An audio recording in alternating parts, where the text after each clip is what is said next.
A fishing rod. And Are you envious of people who have a lot of money? No, I may have been, but I can't envy them now because I've got what I want, so it's nothing that anybody can give me that's going to make me any happier. I could save for months and then just one day just go out and spend it, and that's it. I would feel quite happy about it.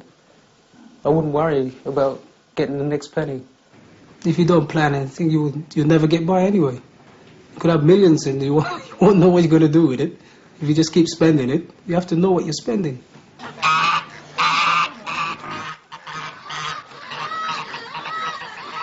Everybody's got to get used to knowing coloured people. And coloured people in turn have got to get used to being with white people.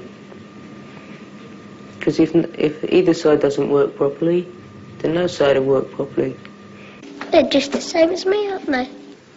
I mean, do you think it's hard being a black man in English society today? It depends what you want, innit? If you just want to live in the society, no, it's not hard.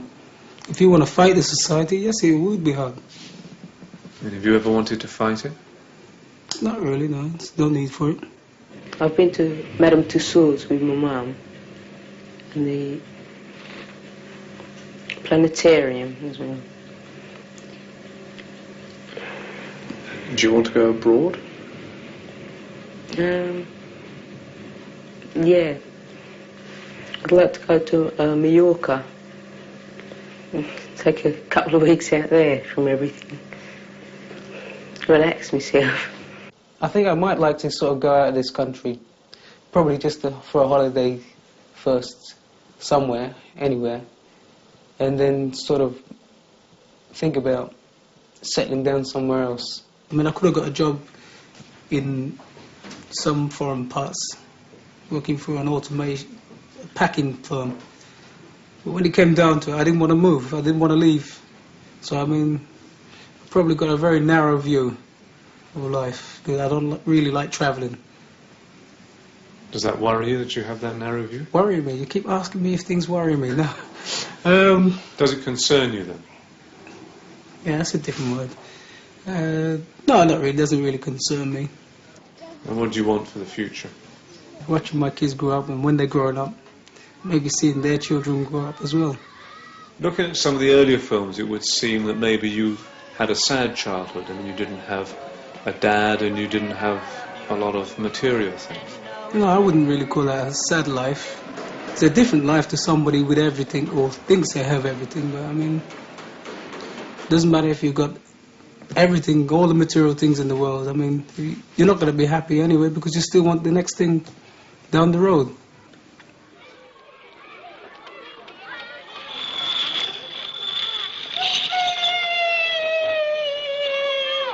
At the end of their very special day in London, after their trip to the zoo and the party, we took our children to an adventure playground where they could do just what they liked. Those from the children's home set about building a house.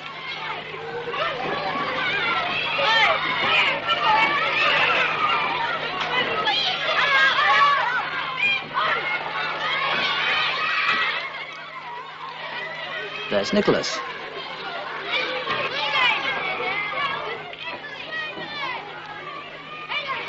And Tony.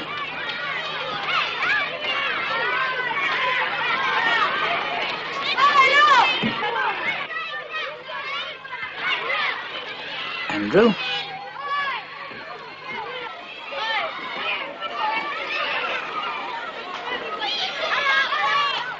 And Bruce.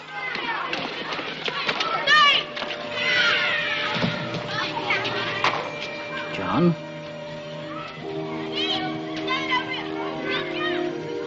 Susie. Jackie and her friends.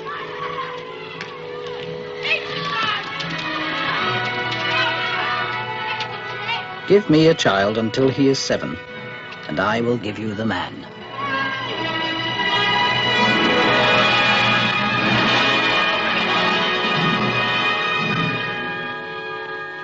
This has been a glimpse of Britain's future.